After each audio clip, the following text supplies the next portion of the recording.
Hey, what's up, everybody? It's your girl, Dr. Rhonda M. Lawson, and I am back with another episode of the Horizons Author Lounge. And the next 2 months are going to be some. So I lost my earring, yo. Oh my goodness. I don't even know what a clip is. Oh, well, I'm just going to take this other one off so I don't be looking like Janet Jackson around here. But this next 2 months are going to be something special because what we are doing is we are meeting all of the featured authors and the special guests for this year's Black History Month Literary Weekend. And I'm super excited because our first event has already reached capacity. That is the Books and Wine event at Urban Grape Winery in Washington, D.C.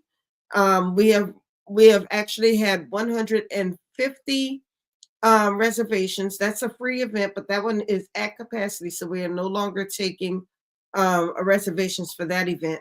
However, there are still reservations for our second event, which will be at the Barnes and Noble in Bowie, Maryland. So if you are interested in meeting the authors, we want you there. And so come on out to Bowie at Barnes and Noble and meet the authors. We're also going to have a free writers workshop, and then you get to get your books. And then we have a very special book drive going on where all of the books that we collect, all children's books, gently used as well as new, you can bring them in, drop them off with us, and all of those books are going to go to a wonderful organization called Books Breaking Borders, which is a special organization just to increase literacy rates in our children. So I'm really happy to be partnering with this organization for the third year in a row. You'll be hearing more about that as we move further into February. So if you are, no matter if you're participating on Thursday, Friday, or Saturday, please bring a new or used children's book so you can take part in this very special drive. Now, without any further ado, we are going to meet our special guest for the Ivory and Cream Affair, which is going to take place on February 22nd at the Harborside Hotel in Oxon Hill, Maryland. So we have two special guests, but this one is the one that you're going to meet tonight. Really love this lady. She has a heart for writing, because there are people, and we're going to be real. There are people in this industry who aren't really worried about writing. They're just worried about getting that book sold so they can make some money and make it a side hustle. But when you meet somebody who has a real heart for the industry, who has a real heart for the craft of writing, that's somebody that you really want to get to know. So I met Naleighna Kai when she published her book, Every Woman Needs a Wife. I met her at, I believe, at the Baltimore Book Festival, and we've been connected ever since. So I'm really happy to have her on tonight. We're going to get to talk with each other, and you're going to see why you need to know this lady. So without any further ado, please meet Naleighna Kai. Hello. Hey. How's it going? Wonderful, wonderful. Oh my goodness, the traffic was terrible. I mean, You all have snow up that way? yes, we have snow, and there, DC is getting ready for the inauguration happening next week. Yes. So there are grandstands throughout the entire parade route, and it's blocking up the traffic. So it was just a craziness getting out of DC. Indeed. Well, I'm glad you made it home, and I'm glad we're here tonight. Amen to that. Amen to that. Well, welcome to the show. Well, thank you. And where can I send a link for everybody to tune in? Because the last time Stephanie was here, she put us all backstage. So Okay, well, what I'm going to do, actually, what you can do, if you look in the upper right-hand corner of your screen, right where it says, it says, I think it says join or something like that, right at the top. You can actually stream directly from your page. Here's why I can't. I normally don't do StreamYard. Okay. So all my stuff says log in, sign up for free, stream. Well, maybe stream this to your audience, but this is on Chrome. It isn't I normally use Safari. So all Oh, of my stuff isn't connected like it probably would be if I was using another browser. okay. So then what I'll do then is I'm going to share this to your page if that's possible. That's cool. Okay, perfect. So let me do that right now. Share to a friend. In fact, I just shared it to your messenger and you can share it to your page from there. I will do that right now. Since something said ding, and that must be you, I will do that. Because when I say share from this page, it asks me to sign up for free and all of this other stuff. Oh, okay, I am okay. not a StreamYard woman. I am, yeah, I'm doing this because I loves me some you, but I'm a Zoom girl because you can put your fancy background. I'm shocked that it got this background in because if it didn't have this background in, you'll see my rebounder in the back and nothing else. So I was like, that's just too heavy for me. It's still trying to load up your Okay. thing. But anyway, we can go. Yeah, we'll work it. And then what would actually would you like me to also share it to a tribe called Success? Yeah. I don't think you're even in that. I'm in that group. Okay, well, yeah. Let me see. I think I'm in that group. Let me stop lying. You're in the, oh, you mean the cafe. Okay, I thought you meant the chat because your thing is still whatever you sent me is not popping up yet. So yeah. Okay. See, don't mind us. This is what we do. Yes, I'll take that link again. All my folks gonna show up in the backyard like they did before. That was hilarious. You said, Stephanie, you must have shared the wrong link. I was She like, where sure did these did. people come from? She sure did. I was like, oh, is it also streaming from your page? It is. It's on my page, and I just shared it to a tribe called Success Cafe, and Okay. but you just have to approve it. I'm gonna do that right now. Okay. Let me go into, but yeah, we're gonna circle until we land on this one. So Yes. let me put it in here, and it's not showing that anything is trying to approve. Oh Lord, pending post. Hold up, Chief. Fingers crossed. Let's see it. Approve. Hello. Yes. Okay. So it should be going in. Okay. All right. So I think we got that situated.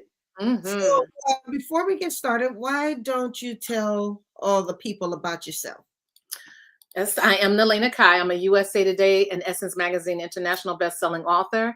I am a literary agent with the Seymour Agency, as well as I'm a developmental editor, a ghostwriter, and I am the founder of a tribe called Success, which is a wonderful group of writers who market and promote with each other, as well as I'm the person that you come to when you're thinking about writing and publishing a book, and I will actually help you to do the damn thing because I believe everyone has a story to tell.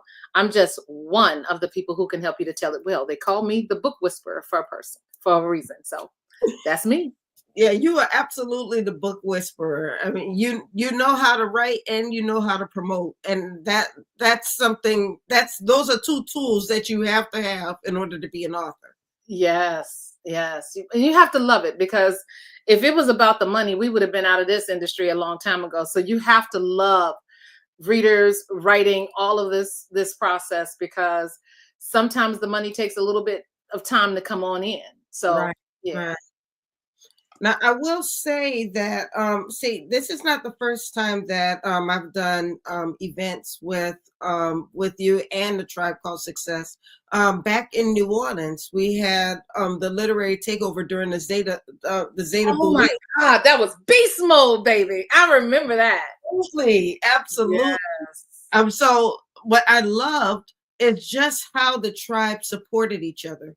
Like, oh, okay, my book isn't for you. Maybe you'll like so and so's book. And everybody who came sold at least 100 books. No, and we sold out. Yeah, Remember, it was yeah. Sierra, it was Portia. We sold out of books at our section, all three of us. I don't know about everybody else, but Portia even found a man. yes, yes. It was very well put together. Very well put together. All of your events are. That's why I'm like, when you said this was coming, I'm like, count me in. Next year, New Orleans, count me in. The Yes. cruise. I don't know what happened with that, but that's enough. We'll talk behind the scenes about that. I'm just saying. Act like I don't like cruising, you know. I'm just saying. I'm just saying. Well, I was like, I just can't pull Naleighna Kai for everything. Yeah, you can, especially a cruise, man. Look, all that good food and good fun. You know what I like about cruise ships? I don't even want to get off the ship sometime. If it's a good boat, Right. exploring the boat is enough. It is all of the extra distractions from home or whatever. You get some real good sleep, get that rhythm going, be waking up like, yep, the good sleep.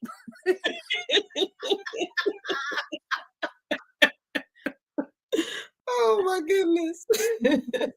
Well, yeah, we're gonna talk about that one offline. Okay. Well, now, what I do want to talk about, I actually interviewed you at the National Black Book Festival in Houston. I think that was year before last. It was October. Yep. It Yes. was. Yeah. Mhm. October, during October. That was a good interview. That was a good interview. Yeah. And, well, you dropped a lot of jewels during that interview, and you also told your own story. And you're very transparent when you tell your story. Why do you feel that you can be that transparent, or what gives you the bravery to be that transparent? You know, I don't know if it's age, but I also know I put it all on paper. You know, that was part of my healing process. I put my pain on the page became my passion, and now the passion is my purpose. But the thing about it is, I think when you get my age, I'm 57, I'm about to be 58, February 4th. Hey! But at a certain age, you have been through enough Yes. that you don't necessarily care what anybody thinks. You know, you don't care, but you also know that sometimes sharing your stories can help others, because for a minute, way back in the day, everybody thought it only happened to me. It just happened to me. And then I think in 2000, there was this big boom of stories from Black women. We were all telling about being molested Yeah. and incest and all of these things, horrible. It just seemed like it was that cycle of us telling our truth. And that's when I started the writing process, and it helped a great deal. So my thing is, what can they say? Who gonna check me, boo? You know, I'm at that age, almost like Beverly Jenkins. If you've ever heard Beverly Jenkins, it was a crowd full of white folks at Book Lovers Con, or it was Romantic Times Convention. And all of these people, all these proper folks or whatever, and she's like, she like gives no F's, really and truly. She said, they said that white people wouldn't read Black books. And I said, bullshit. She said, "Bull." All the few Black folks in the audience, we just slid out of the chair. We was laughing so hard. She was just so open, so transparent. And the thing about it is, that's where I am. I'm at the life lessons kind of thing. There are some lessons cycling back to me again, seeing if I'm going to do the same thing I did several years ago. Even when I'm fighting, even when I'm right, sometimes it's okay to just let stuff go. Because why am I going to give my energy to BS, really and truly? So I'm at that stage of my life that I can be open and honest about all the stuff that I've been through. Because like what? You know, what is it? It doesn't cost me anything to be open. It doesn't cost me anything to be transparent. It actually has helped a great deal of people by me being this way. And I'm Yes. this way with my agent clients as well. I'm very transparent about my process. They know who I'm sending things to, when I'm sending them. They're on the screen with me, seeing everything go pull together, because I know what it's like. As an author, you throw something in the void and you don't hear anything for 6 months to a year or whatever. And no, you hear from me at least once a week. Once a week. And as a developmental editor, I go all in. I work with that person to bring that story to life. I'm not trying to rewrite it, in the sense that I'm helping you tell the story you want to tell. I'm helping you to enhance it. I'm not trying to get you to rewrite it because this is how I want you to write the story. There's a lot of growth in learning that as an editor, as an agent, as an author too. I'm one of those authors. I listen. Mhm. When I And get my edits back, I accept all the edits. I And would then tell you, I read it through. you are the one. I didn't realize I was doing this at first. When I first joined the Army, a lot of people don't know what I did in the Army, but I was actually a writer. I was an Army journalist. Mhm. And my first duty station was at Fort Knox, Kentucky. And I Mhm. had an editor who was a very good writer, Mhm. but he would basically rewrite everybody's stories. And that was my first experience with an editor. It was like, oh, well, let me just fix this. And then it got to the point where people just knew that he was going to fix it Right. It. or rewrite it, so they wouldn't try. And then when I started editing, I started noticing that people weren't doing their best with their stories because my frame of reference was that editor who would just, okay, well, let me just rewrite this and fix it. And that was the way I started editing for a while, where I was just fixing it. And it got to the point where people were sending me stuff that you could tell they didn't read over it. And I remember one time somebody sent me a story and it just said, hook it up, Sergeant Lawson, because he knew I was going to fix it. Right. I didn't realize that when I became a literary editor that I had some of those habits still. And I think you were the one who had actually pointed it out to me once because you had asked me to edit something. And you're like, this is really good. But I just noticed that, because I think you sent it to somebody to read and they said, the edits are good, but this doesn't sound like you anymore. It hit me. And ever since then, every time I edited somebody's work, and that stayed in my mind. I'm like, okay, yes, this may not be exactly the way I would say it, but does that make it wrong? I have to think that every time I edit somebody's work because I still want that work to sound like the author. It shouldn't sound like me. I shouldn't put my writing habits or the way I write things or my intricacies. I can't put those on somebody else and think that I'm the only one who's right. So I thank you for that years ago when you pointed that out to me because it helped me to become a better editor. Awesome. And you know how I got around people just sending me trash? I edit in longhand. They have to input all of that stuff. See, it's different when you're one of those editors that you do the electronic edits. Yeah. I charge extra for that because me sitting at a computer inputting your stuff, I edit by longhand and they'll see it more when they have to input. Dang, I said that again. I did that again. See, it's different when it's already fixed and they get in and they know things have been done, but they don't know intricately what has been done. But when they have to input all those pages and pages and pages and pages of edits, I tell you, they grow faster that way because they realize the stuff that they're repetitious about, things when they're putting sentences the wrong flow and have to cut and paste and move stuff around. It's work. So yeah, I learned that because we work a 9 to 5 too. So we're at the computer all the time. And then having to edit on the screen as well. Nah, love it. But no, I was protecting my body and I went to editing longhand and it has been an amazing experience. And the good thing about editing longhand, I don't do a lot of editing longhand, but I do like doing that. Because like with the work that I'm looking at now, I kind of want to print it out so I can draw scrolls and circles. You see, you catch more edits in print than you do because that's how we learned to read. We learn to read and we process differently. Even when I have people do editing, I make sure they print it out. I make sure they read it out loud. I make sure they read it on the electronic device. You process differently each way, and you catch errors differently each way. It makes sense. It makes a lot of sense. Yeah. So, now, what are you actually going to be talking to us about when you come for the Black History Month Literary Weekend? Well, I'd like to talk about the history of writing and how even progressing from Africa to here and telling our stories and how important it is to have that legacy of writing and storytelling that helps people to understand what happened in the past, what's going on now, what we hope to happen in the future. That I believe everyone has a story. There's one person in a family that keeps all the secrets, that keeps all of the history. That person should be putting things in print because we're losing so much. We're losing so much. I think I saw somewhere online where there is a library of sorts where there's an elderly person that will sit there and you can sit across from that person and you can hear their life story. That is how you get knowledge. Right now, we're our griots. The people who are putting books in print right now, 100 years from now, 200 years from now, we're telling what's going on in life right now for the people for the future. And we Mhm. don't want this to become a lost art of the art of storytelling. And even Is why I feel that we as authors owe it to everybody, to our reading public, to Mhm, always put our best foot forward. Because when I was a kid, I learned how to write because I was a reader.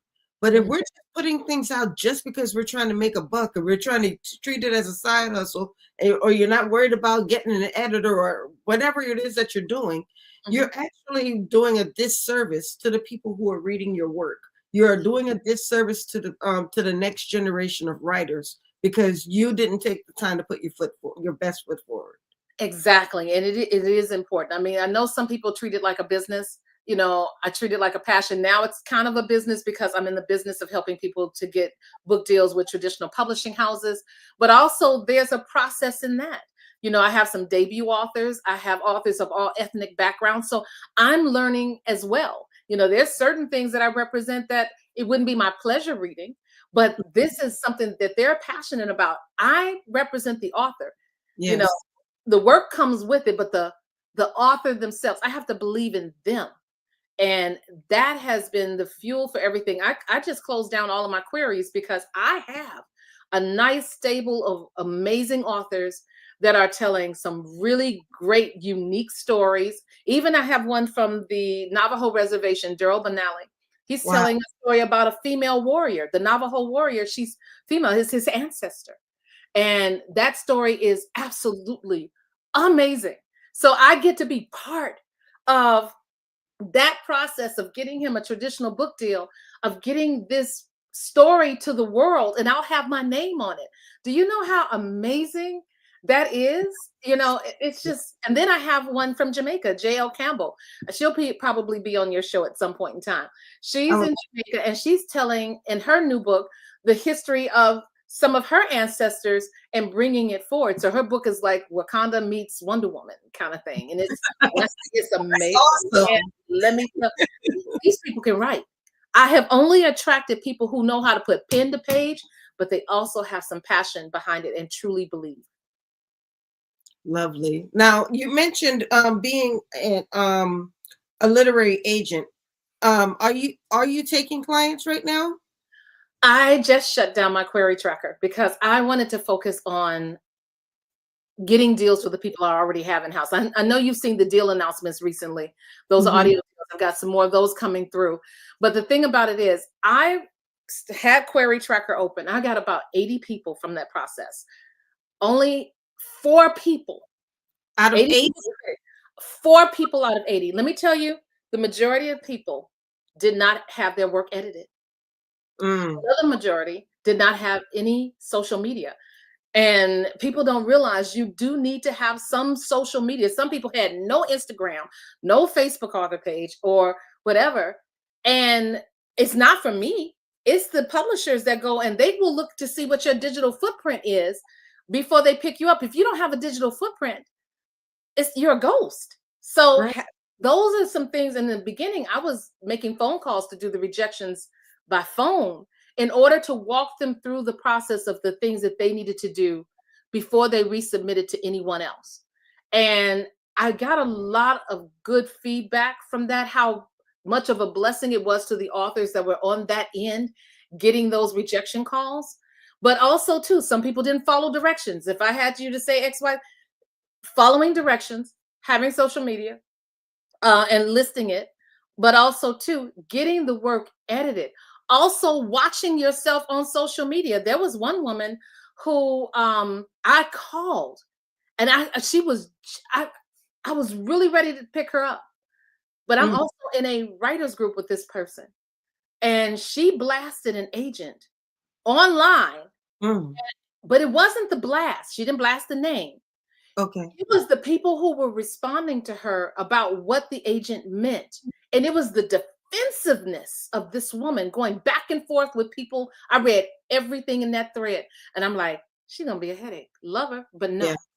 no. Because if you're going to be that kind of headache with an agent, you're going to be that kind of headache with a publishing house. And I'm not going to let one person go into a publishing house and break my relationship with an acquisitions editor because you want to show your ass. And that means I can't bring anybody else in Right. because you're representing me as well. We look at all of that. We look at all of that. Yeah, people don't realize that. I know there's this thing about, protecting your peace and advocate for yourself. But I think sometimes people take that to the extreme, and they make people not want to work with them. Yeah. Ego gets involved, and people don't want to follow directions. The thing about it is, if you're going to submit your work to be with an agent to get them a traditional deal, if it's the book of your heart, please don't give us that. Please don't give us the book of your heart. Self-publish that. And here's why. If it's the book of your heart, you're going to fight any changes that they have to do to make it, put it in a position to be published. And they are in the business of making money. They're trying to fashion your work into something that they know the public will probably pick up and just go with it. But if it's the book of your heart, you're going to fight them every step of the way, or you're going to feel slighted in the process. No, write and create a book that you can hand over, make sure it's edited, hand it over to the people who are going to help to fine tune it to the point that you can get that deal, and also that you can get the readers and the sales. People are in this to make money. And the sales. It might be the book of your heart, but you still have to be in this business to make some money. It has to be a balance. Yeah, they don't care about your heart. They care about making money. They want the authors to be happy. But also, too, there's going to be a thin line between happiness and what they can actually sell. So just be very mindful of that, please.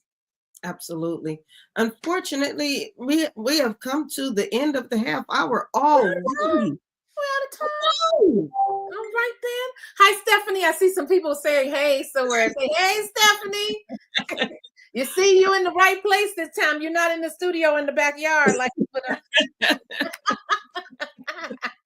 You are hilarious. So very quickly, you are coming, and you're coming on Thursday, so you're going to be at all of the events. I don't know if you heard me say earlier, our first event, the Books and Wine event at the winery, is already at capacity. Yes.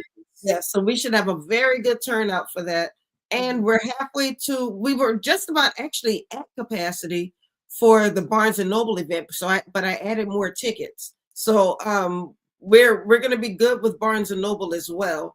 But now yes. Is that just a sales thing, or are we going to be is it a panel thing where we're going to be sitting and speaking? That's a great question. It's gonna be somewhat of a writer's workshop. So it's gonna be an author panel where everybody will have a chance to talk about writing, to talk about reading, and answer questions from the audience. And then after that panel, we're going to break up the panel throughout the store, and the rest of it is going to be a book signing. Awesome. Okay, good to know. Good to know. And then that night, that day, that's also the same day we do the children's event at the schools. Yes, we'll visit the schools that day on Friday during the day. We're going to Ernest Just Middle School first thing in the morning about 8:30, and then from Ernest Just we're going over to Charles Carroll Middle School, and then from Charles Carroll Middle School we're going straight to Barnes and Noble. So Friday's going to be a very busy day, but it's going to be a great day. And then I know you have an activity that you'd like to do. That's the agent thing, the agent workshop that we're doing on that Friday night, right? Yes, we're going to do an agent workshop Friday night at the hotel. Okay, that's awesome. And then, I just bought my dress. Hello. Hey. Any excuse that I said, all the white I have is for summer, so I had to go out and any excuse to buy it. It's cute too, my dress. Okay. So now, for everybody who wants to come to the Ivory and Cream Affair, now is the time to get your ticket. If you get your ticket during the show, you will get $10 off of the ticket price. In fact, you have to get your ticket by 10 o'clock tonight. So the promo code is on the screen right now. Use promo code Horizons. And Daniel will be putting the link in the chat for anybody who wants to go ahead and click the link and purchase your ticket. But you have until 10 o'clock tonight to get your Ivory and Cream Affair ticket, and you will get $10 off. And I'm going to talk a little bit more about the Ivory and Cream Affair Jazz There's Brunch. a VIP too, right? Yes, there is there is VIP as well as general admission. Okay. We even have a food only. I mean, excuse me, not a no food ticket. Like maybe you just want to come and enjoy the show, but you don't want to eat. We have a ticket for you too. Yeah, and I'm gonna get Yeah. my grub on. I'm gonna be in DC. Yeah. In Maryland. Yes, I'm gonna get my grub on. Yes, it's gonna be good. You're gonna enjoy yourself. But Naleighna, thank you so much for joining me tonight. We've got to get you back on the show. We might have to give you a whole hour because you have so much to talk about. Indeed, indeed. Well, thank you, thank you, thank you. Okay, Thank bye, y'all. Bye. Have a great night. All right, so we're going to move right on to our next guest, Mr. Marc Beausejour. He is a longtime friend of Meet the World Image Solutions. I actually met him because he was a regular viewer of Black Authors Matter TV, which is what I co-host on Tuesday nights. And since then, he has participated in the Black History Month Literary Weekend. I think this is going to be your third time participating. Second time, I believe. No, well, Second third time. because remember the first Oh time yeah, virtual. Yeah, that's right. That's right. That's right. Yep, virtual. Hey, what's up, Shanita? I see her. Appreciate it. Also, Marc is one of our finalists for the Culture Book Awards. So I'm super happy for him. He is doing so many great things with his books and with his literary career. And I'm just loving this. I'm just loving the show. I'm just sitting back and watching. Like, look at Marc doing his thing. So I'm really happy for you and everything that you're doing and everything that you've accomplished. With that, if you can take a second, let the audience know who you are. I know I told them a lot about you, but you introduce yourself. Yeah. So, how you doing, everybody? My name is Marc A. Beausejour. I'm actually an author and a poet, and also a speaker at various church groups. And basically, I'm actually not only just an urban fiction novelist, but I'm also a poet. I wrote 2 poetry books as well, which includes Words on High and Rising Higher Than Ever. Thank you so much, Stephanie. I appreciate the love and support. Um, and so this was like one of my first poetry books that I self-published back in 2015, which actually led the way for me to actually start writing novels. Now, I know I told this story during past live streams. And actually, before I begin, if you don't mind, Dr. Rhonda, I actually want to say something. I want to send my heartfelt prayers and thoughts to the people that are in Los Angeles that are dealing with the wildfires out there. My thoughts and prayers are to all of you, and I hope that you guys get the help and support that is needed. And those of you who are watching this stream, if you can, please send a donation to the Red Cross over there, or see how much you can give. Let's help support our neighbors out there in Los Angeles. Thank you. Thank you for saying that. Yeah.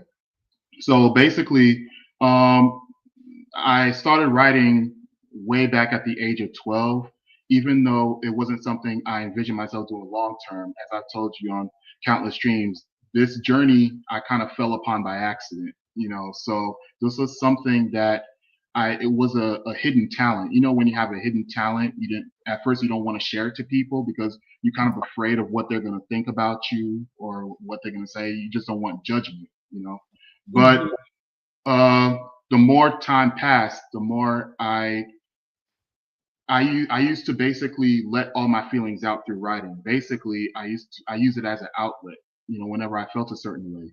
And I realized back then I had a way with words. So it wasn't just writing. It was also I love reading all different types of books of all different genres. And I also loved reading newspapers at the time. So my favorite stuff was to read was the comics, the sports section, and also the current news that was going on at the time. Growing up in New York, when you're growing up in Queens, New York, there's always something going on every day. You hear some crime that went down, or there's a police investigation. I didn't know that, but later on, that would serve as the inspiration for some of the books that I would end up writing because I would get ideas that come into my head. And early on, I didn't know how to convey my ideas. I tried drawing them, but I wasn't a good artist. So then I figured, okay, let me put it all into words. And because I could write so well, and at first I was writing to try to get other people to like me. That's where the name Black Cyrano came from, because I based it off of the name of a literary character that I used to read, Cyrano de Bergerac, and it was about a smart poet, a soldier, who had basically an infatuation for a woman, but he didn't know how to tell her how he felt. So he used to write letters and send them with his friend's signature. So the woman thought it was the friend that wrote the letters to her. It wasn't him. So I kind of used that experience, and I had a personal experience similar to that myself, where it was during a camp when I was a teenager, You're and so yeah, I wrote a poem to a girl that I had a crush on. I didn't know that she had a boyfriend at the time, though. And then I left the poem at the bus seat on the last day when we were going home. And then when she came there, she read it, and I saw the reaction. She loved the poem, but her boyfriend, she thought it was her boyfriend who wrote it. She didn't think it was, and he got shocked, and they're all wondering who wrote it. Meanwhile, I'm sitting in the back seat. I'm the quiet one. No one would expect me to be the person that wrote it. So basically, when that experience kind of inspired me to kind of think of the name. Okay, maybe I could be like a Cyrano, the New Age type person. And right. then that's when I got the idea to start writing. And then I wrote the 2 poetry books. And then in 2015, I sort of I had an epiphany. I said, you know what? If I could write poetry books and then I write stories that inspire the poems, maybe I can expand on those stories. And that's what led me to eventually write my first novel, which is The Preacher's Web, which I wrote in 2015, which is a story about a pastor who is. Thank you very much, Stephanie. I appreciate that. I'm trying to make it a brand. So, as you can see on the hat here, it's just a prototype, but it's one of my advancements in the step trying to make Black Cyrano a brand. So, but what led me to write The Preacher's Web was I wanted to kind of make the main character like a spiritual leader, because as churchgoers, sometimes we expect our spiritual leaders to be without fault, to be perfect, and exactly. But I wanted to paint a picture of a man who was flawed. So in this story, this is about a man who used to be a former football player, but he used to be a womanizer as well throughout his high school days. And basically, he's trying to preach a message of love and forgiveness to a community that's ravaged by gangbangers, drug dealers, and all different types of elements out there. And he's finding that task increasingly difficult, especially when he's called upon to testify against a boy who was wrongly accused of murder. Basically, a boy murdered his girlfriend, and then he's called upon to testify against him, basically throw coals at this boy, even though he knows that the boy is innocent. So he's putting his reputation as a pastor on the line.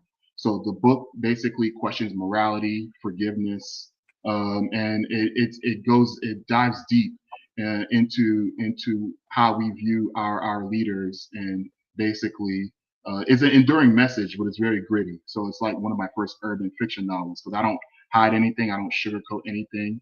And that, First book, I will say it was well written. I did read The Preacher's Web.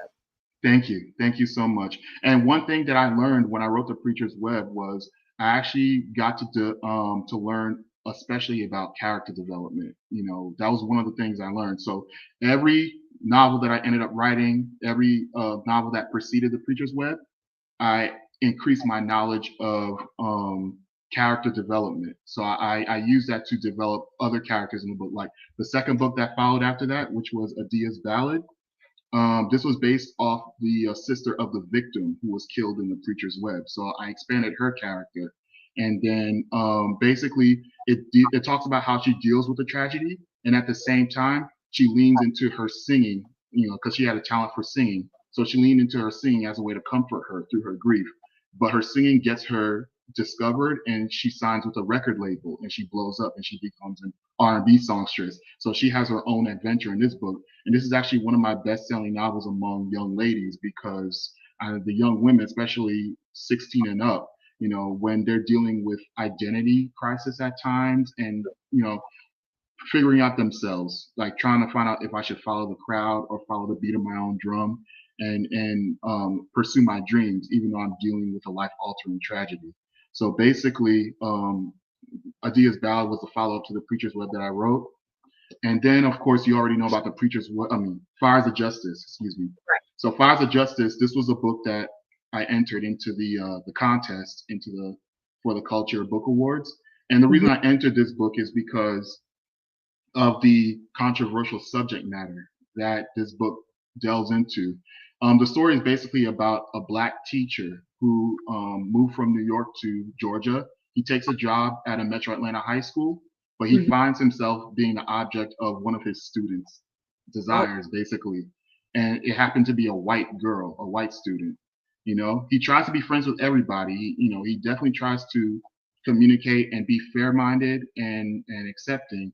But this girl, she pursues him, and one day, a confrontation turns physical, and then out of nowhere, he finds himself accused of the unthinkable, which was assault, and then he gets thrown in prison. So it deals with basically this book kind of dives into what he deals with in prison, and it goes into his psychosis, and then also behind the scenes, you have a detective who's striving hard to fight for his innocence. And the detective is actually the same detective that was actually leading the investigation in The Preacher's Web. So I used the same character, but I just developed him. So that's basically what led to the creation of that book. Hey, Pamela, I see Pamela logged in as well. Appreciate the support. And then, of course, later on, I use everyday events that I got into that inspired me to write other books. So, for example, I took a membership at a gym at UFIT at the time, and I loved boxing. I was a huge boxing fanatic. So I was inspired by the boxing sessions that I had with my trainer at the time, and that led me to write Split Decision, which was actually my first sports novel. So basically, it's about a Haitian American boxer who is going for the middleweight title, but he gets involved with a young lady from his past that happens to have a connection to his upcoming opponent. And he comes to a decision because he's given an ultimatum. Do I lose the championship or the title match on purpose to keep my relationship and my life, or do I win and keep my pride, even though I know it could cost me everything? So that's why I came up with the title Split Decision. One of my most complex sports novels that I've written. And then I came up with the follow-up, Split Decision 2, The Comeback, which actually takes place 6 years after the events that happened in Split Decision, where he comes back after a 6-year hiatus, and then he wants to reclaim his glory or go back for the title. But he deals with a lot of things, and the trainer that he's training with also deals with demons from his past. And really, this is the first book where I take a deep dive into male mental health, because his trainer basically had a son who died tragically. And then that's why he trained Silvio, because he views Silvio as his son that he never grew up, So basically, that's why I wrote Split Decision and Split Decision 2.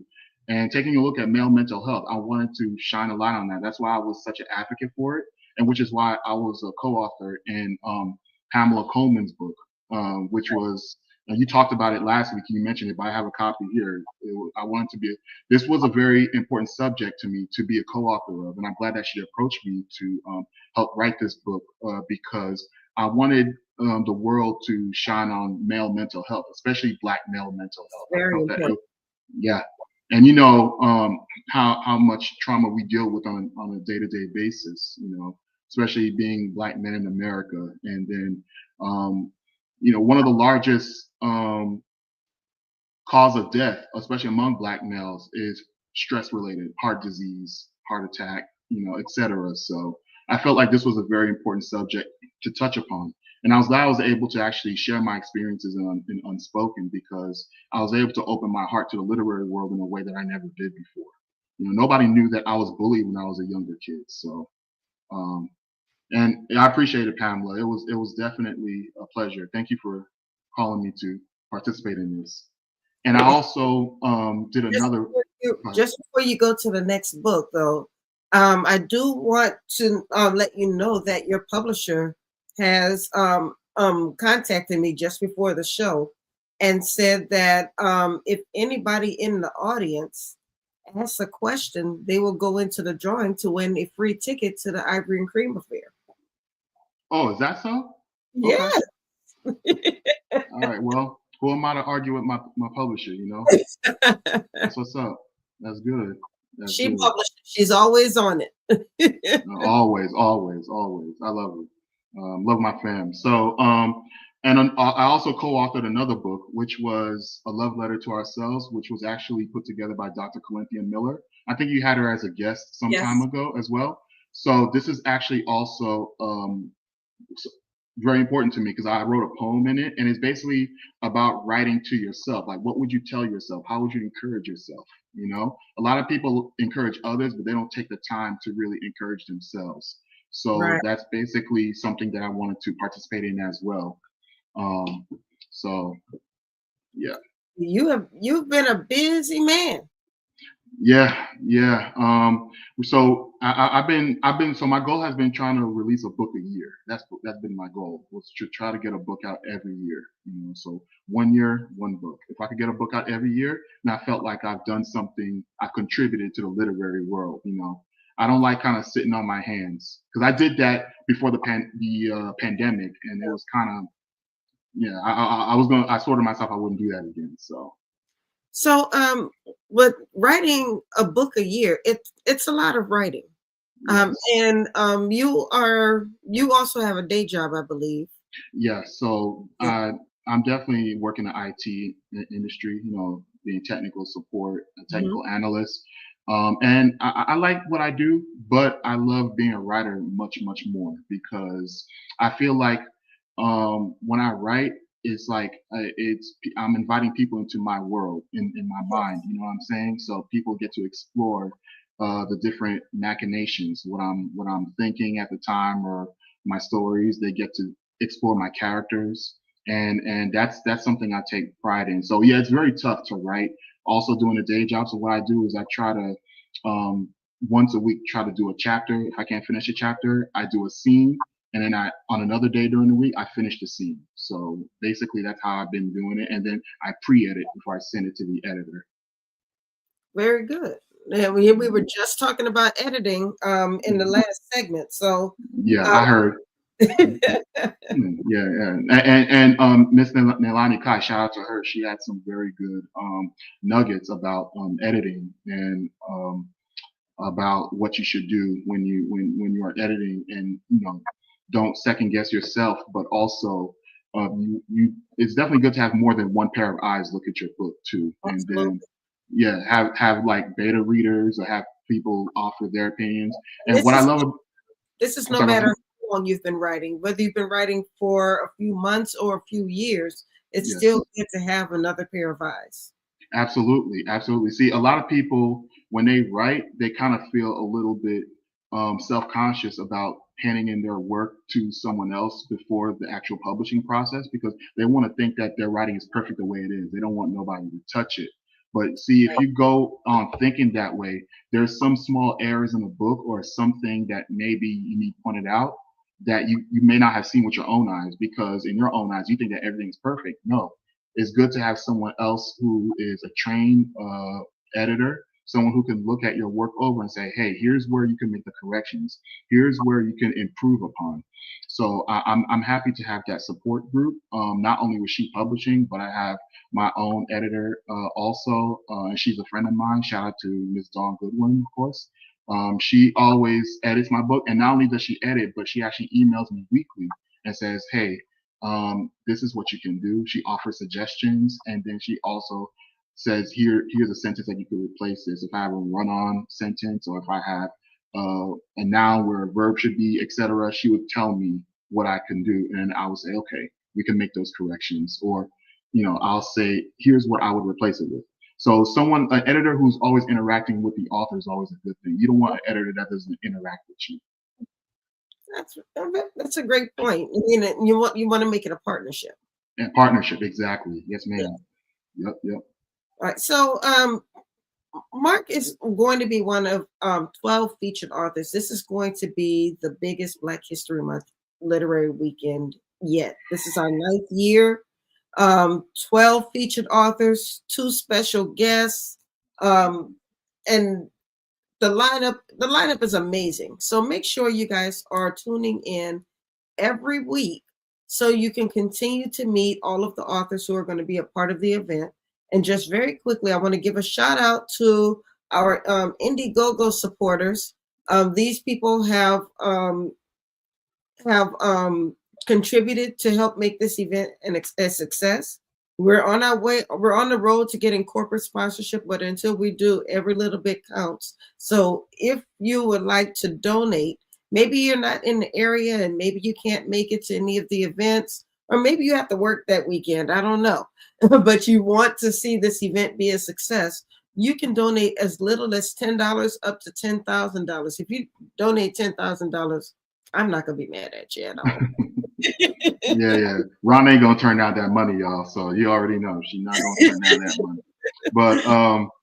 But yeah, definitely. The Black History Month Literary Weekend, those events that you throw every year, definitely, I love them. I love what you do, and the how you promote literature, and not just that, the contest that you have for our 8th and 9th graders. I actually like that too, because you're still encouraging writing, especially in the new generation coming up. You're encouraging writing and you're rewarding writing among the young kids. So that's definitely, see, gave you a little segue there for the contest. So Yes, so we are having the 8th and 9th grade essay contest. We will have a winner from each grade, and you do not have to be in a DMV to be a part of it. Just go to our website, www.mtwimagesolutions.com/BHM, and you can get information on the entire weekend, and you can download the application for the essay contest. The deadline to enter is February 2nd. So don't let your kids pass up on this good money. absolutely. And just you've been there and you've heard our essay contest winners read their essays. These kids put a lot of heart into their work. Man, they're so talented. They are so talented. I remember the year that I went, not last year, but the year before in 2023, when I went, I believe it was a young lady that was the winner of the contest, Yes. if I'm not mistaken. Yeah, and then she was on Zoom, and then she actually, was it her, the one that was on Yeah, video? It was a video call. Yeah, because she was out of state. Yes. Yeah, and she read her poem, and not her poem, but her essay. But very, very talented. I mean, you'll be surprised how talented these 8th and 9th graders are. And I was encouraged to hear that, and definitely encourage everyone listening to definitely have their kids enter this contest, because not just for the money, but so their words can be heard. And who knows, this may be the stepping stone to a path in a career that may lead them to be a best-selling author one day. Like, they could be another Eric Jerome Dickey. They could be another, Dr. Rhonda Lawson. They could be another, so we could be looking at other future authors that can change the world. Absolutely. And another piece of the Black History Month Literary Weekend is visiting the schools. And I know that that had a big impact on you. Can you talk about that? Yes. So when we went to, I think it was Paint Branch High School, if I'm not mistaken. Yes. When we went there, see, I remember the school because that's how big of a moment it was for me.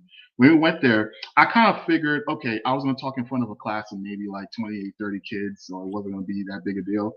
The lady kind of went to, we did a tour with her, and then, yeah, definitely Shanita, for sure. It is definitely priceless. Yep. So we did a tour, and then she took us to an auditorium. And the auditorium, I'm like, whoa, are we gonna be speaking up here? And she's like, yeah. And I was like, oh my goodness.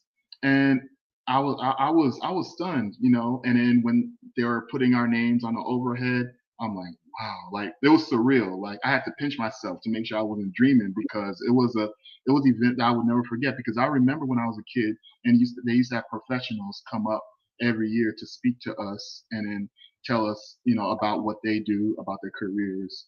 And then here I am, doing the same thing that they were doing, but I'm the one that's speaking to the kids, and it's a great experience, especially sharing the stage with a civil rights, leader, such as Miss McNair, who was there. Many of those, if you don't remember who Miss McNair is, her sister was one of the 4 girls that was killed in in a bombing at the church. Yeah, at 16th So Street Baptist Church. Um, yes, yes. yeah. So to be able to share the stage with her was a life changing experience, and it was a experience I never forget. And this year we're bringing in Dr. Regina Jennings, who is a member of the Black Panther Party. So Yeah, I'm yes, hyped about that too. yeah, I'm excited to meet her. Yes, yes. Oh, and I know that I only have a minute to go before I end, but if I may, just want to talk about my last book because this Oh will my be the goodness, you have more books. I'm sorry. yeah. I got one more. So I'm gonna be. This will be the first time that this book goes up to DC. My new book, Divine Vengeance. I remember I mentioned it during the last live, but I didn't have a visual yet. Well, here it is. So Divine Vengeance, and this is the last book of the Black Cyrano series. So this will be the one that completes it. And it's actually about a lawyer who was once a member of the gang, and one of his family members has been kidnapped by that gang. So now he's on the offensive. He has to figure out how to get his family member out. So basically, he thinks of ways to get them out. And in the meantime, the people involved have dramas of their own. So Andrea, who is also Adia in Adia's ballad, she is also a key. I don't know if you can see it because of the glare, but she's a key character in the book as well. So I bring her back. So a lot of reoccurring characters, but it's definitely a great story. One of my best crime fiction newest novels that came out, and the first like full book that was embraced and published and released by She Publishing. The others were released by She Publishing as well, but as you know, republished or second edition. So this is the first of its kind right here. Wonderful. Well, congratulations on everything. This is awesome. And like Thank I you. said, you have been a busy man. And I love the fact that, we talked earlier in the show about having a love and a value for the written word. And you are one of Yes. those authors who's a part of that group. You have a Yes. real value for writing. And you're not just writing just to spit books out to say you have certain number of books or to make a Yes. certain amount of money. You're writing for the love of it. Yes. And I love that. I love that about you. And I encourage you Thank to you. just keep up the great work and keep doing what you're doing.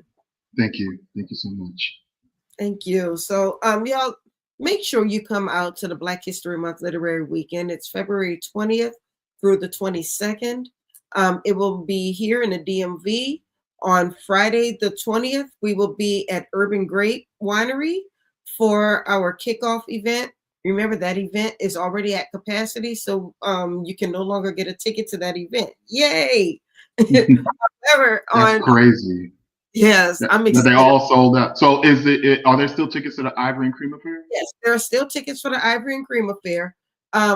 Please let anybody know who's planning on getting tickets. Tonight is a great night to do it because up until 10 o'clock tonight, you can get $10 off of your ticket.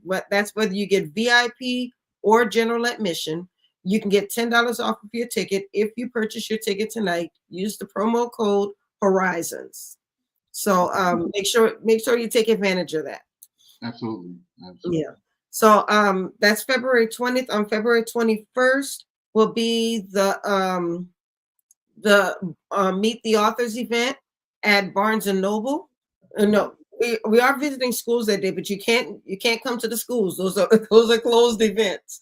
But everybody is welcome to come to Barnes and Noble on February 21st. We are going to have a book workshop. And then after the workshop, we go right into the I'm trying to see if I have a flyer for that event somewhere. I don't think I have a flyer for that event. Oh, yes, I do. There it is. Um, so that event will take place on at 4 o'clock from 4 to 6:30. And it will be at the Barnes and Noble in the Bowie Town Center in Bowie, Maryland. So make sure you guys come out to that event and reserve your space now. We were just about at capacity for this event, but I went ahead and added more tickets. So we have enough space for you. Don't worry. So come on out. And then the last event, which is our signature event, is the Ivory and Cream Affair, Literary Jazz Brunch. Now, this event will be amazing. We're going to have live music by Brinkcore Entertainment. And now this is not just some run-of-the-mill band. This is a full band with a lead singer and backup singers. They are putting on a performance. This is no background music. We're also going to have a celebrity host. Christopher Columbus. Yes, it's going to be. Yeah, I haven't heard him before, but I just felt like the name. I was like Christopher Columbus. Funny. I mean, Yes. okay, gotcha. He is actually the founder of the Greek Comedy Tour. Okay. He's going to be our host, and we're going to have food, of course. We're going to be having our Meet the Authors. We're going to have a silent auction with some amazing prizes. And we're going to have door prizes again. We had lots of door prizes last year. I mean, we had so many, I had to cut it off because we had so many prizes. Wow. So, yeah, we're going to have a good time, and we really want you all to be there. I'm hyped for it this year. I think this year will probably be the biggest and best one out of all, because you have 12 authors. I don't know if you had that many authors in the past. Like 12. I did. Wow. I did. I think the most I've ever done was 10, and I went down to 8 at one time. I think last year, because so many people wanted to sign up, we went to 10, but now we're at 12. That's crazy. Yeah. So it's like you have the mix of people who went in 2023, including myself, and then you have 20 people from last year come in. So it's like you have a mixture of everybody coming in. That's dope. That's good. Yeah, it's going to be good. But next year, when we go to New Orleans, it's going to be even better because I call like New Orleans like a second home of mine. I love New Orleans. I love that place. Like when I go there, like especially when I go for Black Ink, you know, just the culture and the food and everything is great. You know, so yeah, I can't wait for that for the New Orleans one. Definitely. Oh, yeah, we're gonna have a good time. We're gonna have a very good time. But that's all we have, everybody. This has been a great show. Lots of great information too. Amazing guests, and I want to thank you, Mark, for joining me tonight. You know, I think this is probably your third time being on the show, if I'm not mistaken. Third time, yes. Yes, and it's always a good time when you come on the show. So thank you for your continued support of Meet the World Image Solutions, and thank you for your continued support of the Horizons Author Lounge. This is what it's all about. And I'll continue to support you, and I'm applauding you from the background. Just keep doing what you're doing. Thank you. And you'll see. Wait till you see my next book that I'm coming out with this year. After everything, I'm trying. Yeah, I know. I'm still working. I started it last year, but I'm still working. But it's going to be one that I think touches everyone, especially my female readers. You know, it touches on a very sensitive subject. Basically, so it's like it's basically about what you call that, domestic violence. Basically, it touches on domestic violence. You know, so my goal is to try to get that book published hopefully by October, because October is well, you know, domestic violence is something very close to my heart. A lot of my books really explore domestic violence, especially Trust and Twilight. Those really delve into those subjects. So I'm looking forward to reading that. Yeah, it's actually going to be in the same kind of almost the same vein as Trust, actually. You know, not exactly, but I'm going to go a little bit more spicier than that. You know, that's all I'm going to tell my readers, but you know, but it's going to be almost the same vein as that. All right. Well, I'll be looking forward to it. Well, you have a wonderful evening, and God bless you, and I will see you next month. We'll see you. Thank you. Thank you. All right, y'all. That is another episode of the Horizons Author Lounge. Thank you all for joining. Thank you all for supporting. Don't forget that you can still get your tickets to the Ivory and Cream Affair Literary Jazz Brunch. And if you get them tonight and use the promo code Horizons, you will get $10 off of your ticket. So do not miss that special. I hope to see you guys there, because I'm telling you, this is going to be an amazing, amazing weekend. But that's all I have for tonight, guys. Keep supporting. Keep reading, and I will see you tomorrow night at Black Authors Matter TV. Until then, have a wonderful, wonderful week. God bless you, and good night.